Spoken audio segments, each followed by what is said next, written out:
道夫は全部スコアを書いたというふうに言われているんですけれども、その場のこう気持ちで趣のまま即興的に演奏するというようなこともあったんでしょうか？そうですね、即興曲というか、あとカデンツァ、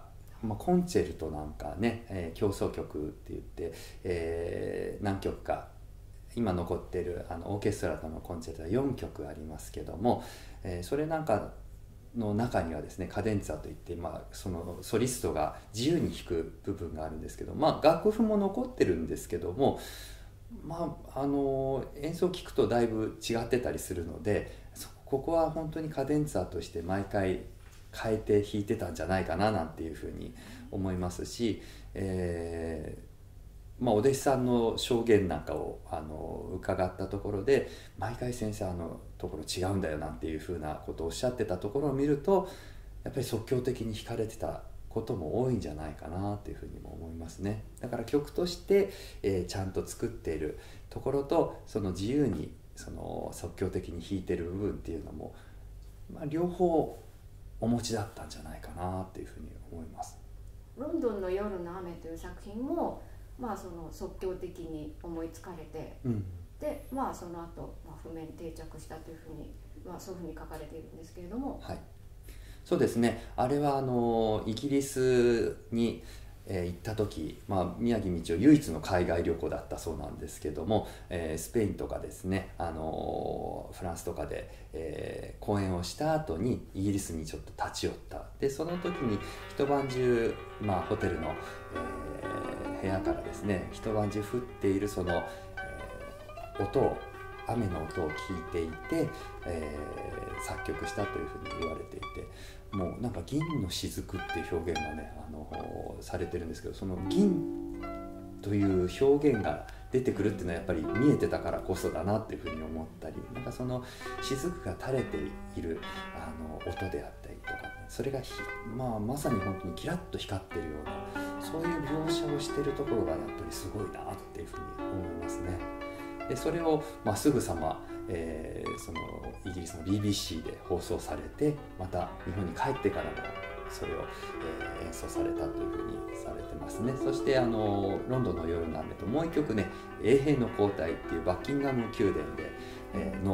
衛兵が交代するシーンをまたそれも描写的に音楽にしてるっていう作品なんかもあって、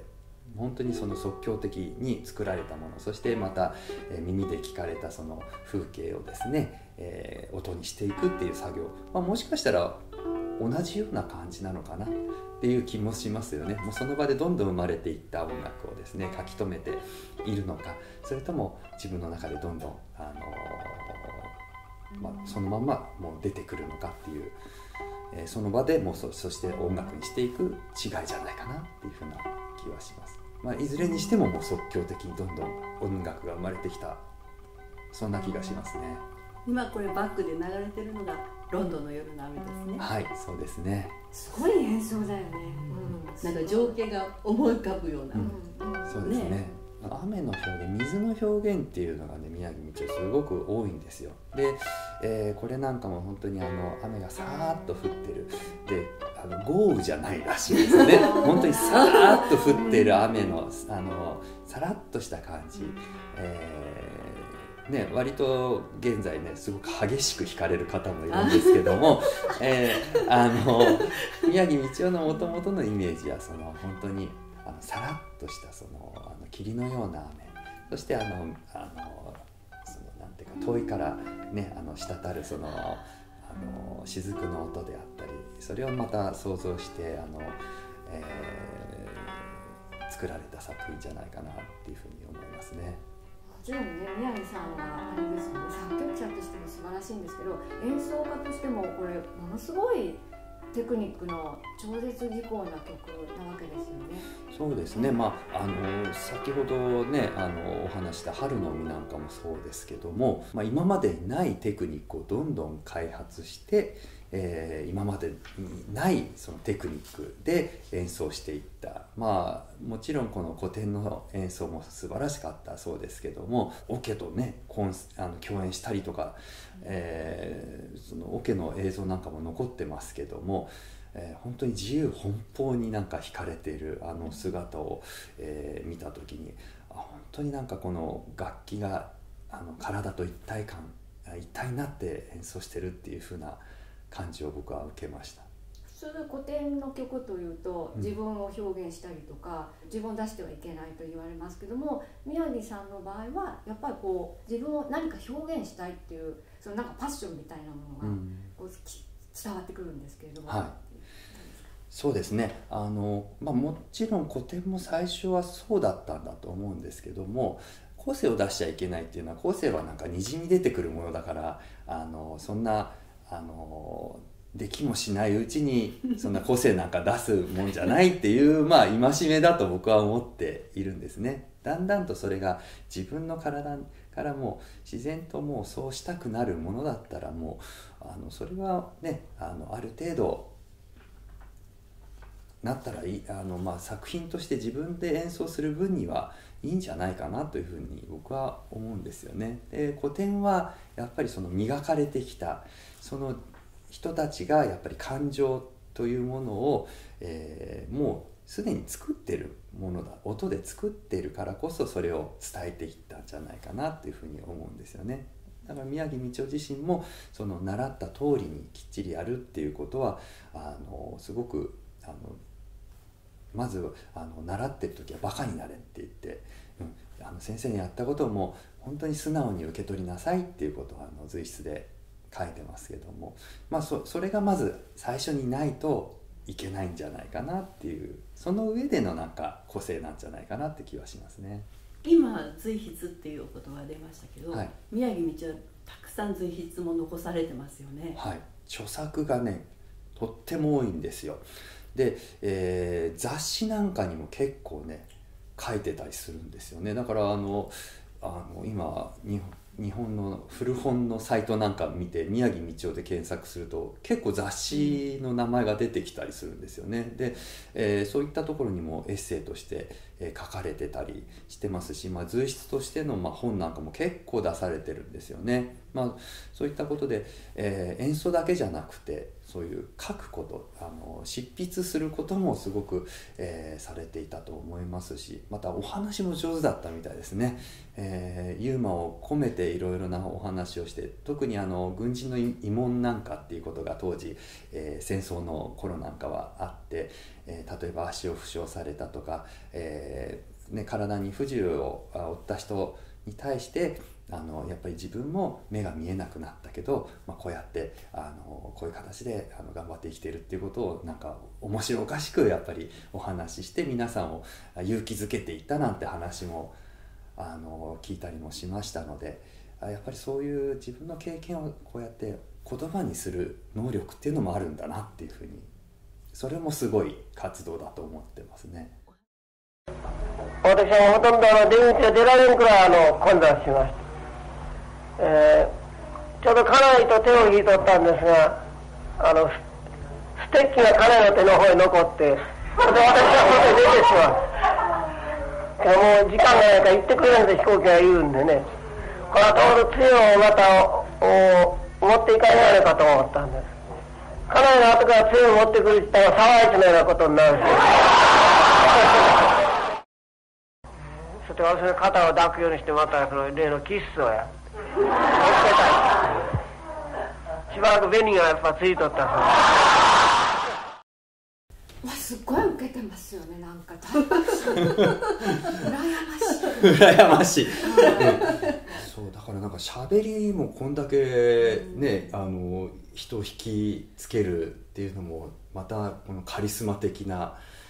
パワーがあったんじゃないかなって思いますし、また例えば自分が目が不自由だったことを別にそれをマイナスに捉えてないところがいいですね。それをまた逆に笑いに持っていっちゃったりしてるところがそれは